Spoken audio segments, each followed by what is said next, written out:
Good morning to everyone. I am your teacher from Shiv Saraswati Senior Secondary School at Kotputli. It is your English book, Honeydew textbook in English for class 8th. It's okay. Today we are going to start chapter first, the best Christmas present in the world. It's okay. It is your first topic. Then हम इस chapter को पढ़ने से पहले मैं इसकी आपको Hindi translate बता देती हूँ, क्योंकि कोई भी चैप्टर हो तो उसको जब हम स्टार्ट करते हैं तो उसकी पूरी नॉलेज हमें होनी चाहिए, ठीक है। तो आज हम इस वीडियो में ओनली इसकी हिंदी ट्रांसलेट ही पढ़ते हैं कि इसकी हिंदी ट्रांसलेट है क्या, क्योंकि जब मैं आपको इंग्लिश टू इंग्लिश पढ़ाऊंगी तो आपको प्रॉब्लम क्रिएट ना हो। It's okay. Then start. इसमें जो ऑथर है उनको एक बार एक लेटर मिलता है।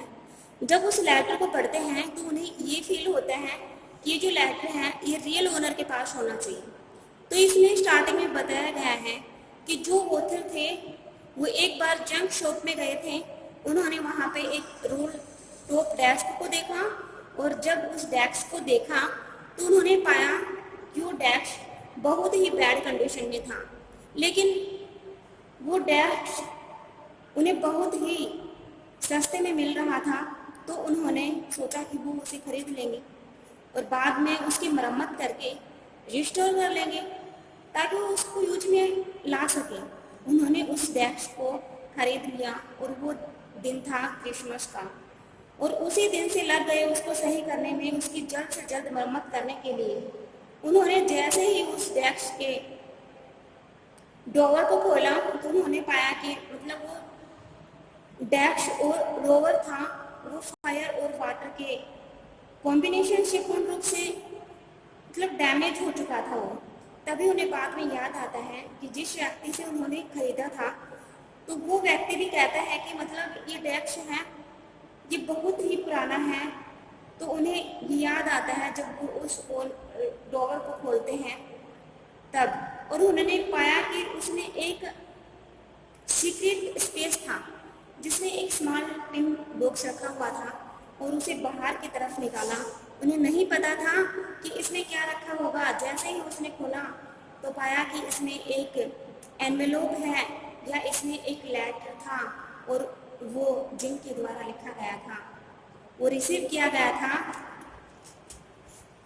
25 जनवरी 1915 को, और उसमें लिखा हुआ था कि ये मेरे मरने के बाद मतलब मेरे मरने के साथ ही दफनाया जाएगा। उस लेटर को उन्होंने निकाला और उसके अंदर पाया कि ये जो है वो लिखा गया था जिम मैकपर्सन के द्वारा।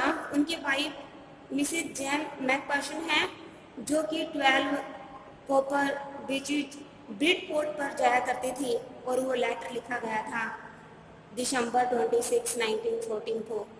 यहाँ पर जब उन्होंने पढ़ना स्टार्ट किया तो पाया कि वो जो लेटर था वो लिखा गया था इंग्लिश कैप्टन आर्मी के द्वारा। आर्मी के कैप्टन जिम थे, वो अपनी वाइफ का मतलब अपनी वाइफ को बताते हैं कि एक बार जो है ना क्रिसमस के दिन बहुत ही अजीब घटना घटित हुई थी जिसमें उन्हें लगता नहीं था कि ऐसा कभी हो भी सकता था। और वो बताते हैं कि जब वो लड़ाई के बीच में थे तो इंग्लिश कैप्टन वो खुद थे और जर्मन के कैप्टन कोई और था। तो वो बताते हैं कि जर्मन के 2 पीपल एक जगह खड़े होकर एक वाइट फ्लैग को लहराते हुए ये बताया कि वो शांति चाहते हैं, कि वाइट फ्लैग शांति का प्रतीक है। जिम थे वो बहुत अलर्ट हो गए थे और सोचा कि कुछ गलत तो नहीं करने जा रहे हैं ये लोग, और फिर उन्होंने जिम की तरफ इशारा करते हुए कहा हैप्पी क्रिसमस डे, और उन्होंने भी विश किया कि हैप्पी क्रिसमस। और जिम बिल्कुल अलर्ट हो गए कि वो कहीं चीट तो नहीं कर रहे हैं हमें। जर्मन के कैप्टन जिम के पास आके खड़े होते हैं और अपने आप को मतलब इंट्रोड्यूस करते हैं कि वो डस्ट रॉक्स के रहने वाले हैं और वो ऑर्केस्ट्रा में चैलो खेला करते थे। फिर उन्होंने अपना नाम बताया कि मेरा नाम हैंस वुल्फ है, और उसके बाद जिम ने भी खुद को इंट्रोड्यूस किया कि मैं भी डोएस्ट में एक स्कूल टीचर था। फिर जर्मन के कैप्टन कहते हैं कि मैं कभी टूरिस्ट गया नहीं और ना ही मैं इंग्लैंड गया हूँ, बट मैं उस जगह को जानता हूँ और मुझे नॉलेज है उस जगह की, और मुझे इंग्लिश भी नहीं आती है। वो कहते हैं कि मेरा फेमस ऑथर थॉमस हार्डी है, उसने एक बुक लिखी है far from the Madeline world. बाद में मैकपर्सन कहते हैं कि मेरी वाइफ ने क्रिसमस केक भेजे हैं, चलो मिलकर खाएं, और वो लोग मिलकर खाना स्टार्ट कर देते हैं। फिर एक सोल्जर फुटबॉल लेकर आता है और फुटबॉल मैच स्टार्ट हो जाता है। जिम मैकपर्सन और उल्फ खेलते नहीं हैं, बट वो चीयर्स कर रहे होते हैं। जो उल्फ है ना, वो कहते हैं कि काश ये लड़ाई भी एक फुटबॉल मैच की तरह होती, कहीं पर भी मार काट नहीं होता, कोई हारे जीते कोई हार्म से नहीं होता। बाद में वो लोग पार्टी शुरू करते हैं, साथ में ड्रिंक करते हैं और इंग्लिश एंड जर्मन गाना शुरू कर देते हैं। मैकपर्सन लास्ट में लिखते हैं कि ये मोमेंट उनके लिए बहुत ही सुहावना मोमेंट था। उन्हें ऐसा लगा कि एक ऐसा मोमेंट भी आएगा, और लास्ट में वो लिखते हैं कि वार जल्द से जल्द खत्म हो जाए और किसी भी प्रकार से किसी भी की मतलब आर्मी मैन जो होते हैं उनकी मृत्यु ना हो, और हम बाद में भी मिल सके। जब ऑथर ने पूरे लेटर को पढ़ा तो उन्हें फील हुआ कि ये जो लेटर है ये इसके रियल ओनर के पास होना चाहिए। फिर उन्होंने डिसाइड किया कि ये लेटर ओनर को जरूर पहुंचाएंगे, और उसमें एड्रेस भी लिखा हुआ था। और उन्हें पता चलता है कि ये एड्रेस पीडपोर्ट का है, और वो उसी टाइम रवाना हो जाते हैं। जब वो वहाँ पे पहुँचते हैं तो वो देखते हैं कि वो होम पूरी तरह से जल चुका था और वहाँ पे कोई भी नहीं था, और मैकपर्सन को नर्सिंग होम में शिफ्ट कर दिया गया था। वो वहाँ जाते हैं और मैकपर्सन के बारे में पूछते हैं तो वो बताते हैं कि वो बहुत कंफ्यूज रहती हैं। वो जाते हैं उनके पास तो वो एक व्हील चेयर के पास बैठे रहते हैं, और ऑथर उसे बताता है कि वो लेटर उसे कैसे मिला, कहाँ से मिला, बट वो ओनली उसकी तरफ देख रही होती है।